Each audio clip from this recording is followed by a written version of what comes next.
The Florida Keys have a very deep history with shipwrecks, a lot of which are not really known to the public, and today I'm going to a secret location known as the Shipwreck Graveyard to see what I can uncover. It's going to be one pretty wild adventure. There's no telling what we can come across, so if you guys are ready, let's hop on the boat and let the adventure begin. So we are officially en route. It's going to be a bit of a boat ride, but a scenic one at that. After just a couple of minutes, we spotted one of the most dangerous ocean creatures found in the Florida Keys, so of course I had to catch it. So on our way out, we came across something pretty interesting, and I'm going to try to get it out of this bucket as precisely and as safely as I can. This right here, ladies and gentlemen, is the infamous Portuguese man-of-war. So a lot of you probably know this as the Portuguese man-of-war jellyfish. This is in fact not a jelly at all. It's what you would call a siphonophore, which is a colony of organisms working and living together. So no, the Portuguese man-of-war is not a single living organism. It is actually a collection of them working together and surviving. And now that we have the man-of-war here, I've always been curious, how bad is the sting really of a Portuguese man-of-war? This actually has me a little bit nervous, but if you guys are ready, let's see just how bad the sting of a man-of-war is. Ready? 3, 2, 1. Ooh, ow. Yep, oh yeah, it got me there. Oh my goodness. Okay, I'm gonna set the man-of-war down. Oh, it like immediately starts itching too.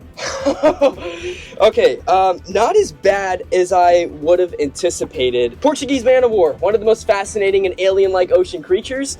But when it comes to its sting, so far today, not really living up to its ruthless reputation. Still though, a Portuguese man-of-war is not something, if you ever saw in the ocean, you would want to approach, because a full-on sting from the man-of-war would definitely send you into a lot of pain. We're gonna let this man-of-war go back into the ocean and continue on our way to the Shipwreck Graveyard. So here we are, we have finally made it to our first stop of the day. It was a bit of a boat ride to get out here, and it's hard to tell because this isn't fantastic here on the bay side, but there's a ton of wreckage here, so I'm gonna hop in and explore around. We've already seen a ton of wildlife circling the boat, which is good to note. This should be a pretty good first stop. It was immediately apparent that this wreck is a single boat, still in relatively good shape for how long it's probably been down here. But I noticed something huge out of the corner of my eye, a massive Goliath grouper. There's a massive grouper!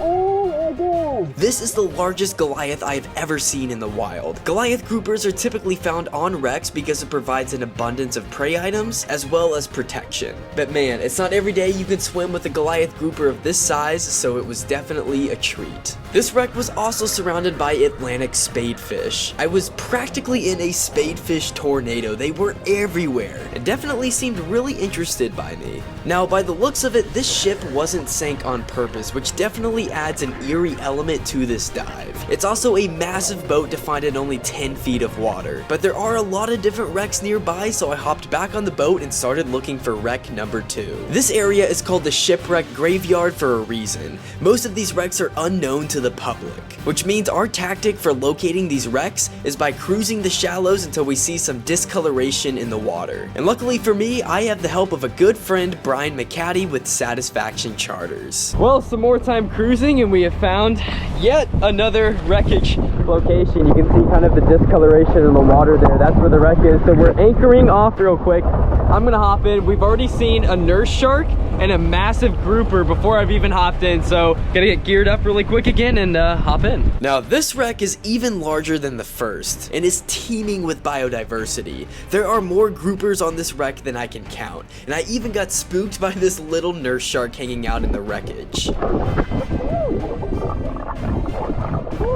This boat currently sits upside down, which is either the result of an unplanned sinking or a massive storm turning the boat over. Due to how large this wreck is, it's hard not to believe that other people don't know about its existence. This wreck also gave me a surprise visitor, a green sea turtle. But like most sea turtles, this girl was shy and didn't want to get up close for the camera. As I kept exploring this wreck, the nurse shark kept circling me, probably waiting for an opportunity to hide back underneath the boat. Now this is about the largest boat you'll see in this shallow of water, and is yet another mystery here in the shipwreck graveyard. As we kept cruising, Brian noticed a small wreck in the water, so I hopped in to see what was underneath the surface. Before I could examine the wreckage, I found a tiny nurse shark, and next to that, the biggest grouper I have ever seen. This Goliath is even larger than the last one, and we estimate it to be around 400 to 500 pounds. I can't believe a grouper of this size is hanging out in open water like this. It's definitely a rare sight to see.